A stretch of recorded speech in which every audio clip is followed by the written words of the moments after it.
we all remember the Palisades fires, a terrible, horrible tragedy, and we all remember one specific thing about that. Well, the reservoir at the top, the Santa Ynez Reservoir, the 117 million gallon complex, was empty very, very quickly. Well, it's empty yet again because they keep finding leaks in the reservoir. Alex, I want to ask you about this. There's been a lot of talk about this reservoir in California. None of it seems to have gotten any better. They were warning that in January 2024 that there were leaks in this a year before this fire happens, and nobody did anything about it. And unfortunately, thousands of people paid the consequences. Any sign that this is going to get resolved from like a populist perspective?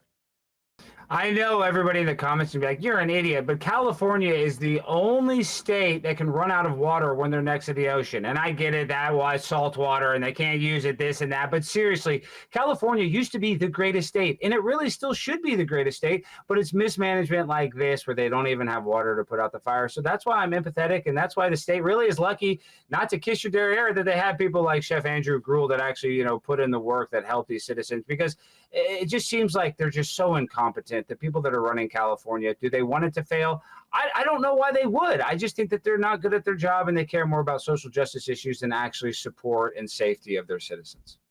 Alex, I think you're right. Governor Gruel does have a pretty nice ring to it, auditory-wise.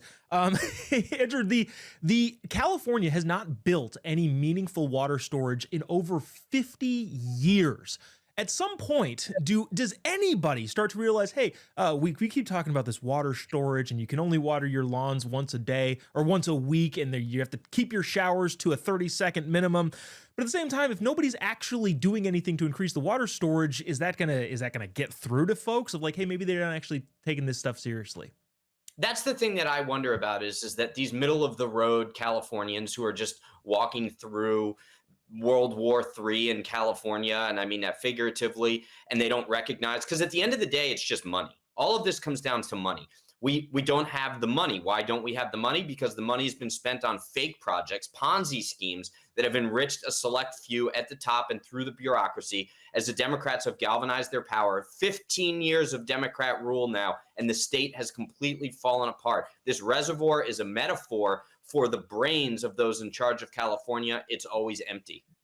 Yeah, unfortunately, that seems to be the case. I wish I didn't have to live in the worst run laboratory of democracy, but I guess somebody has to do it. Alex, hopefully people in Texas take note and don't do what California has done. Don't California my Texas, I believe they say.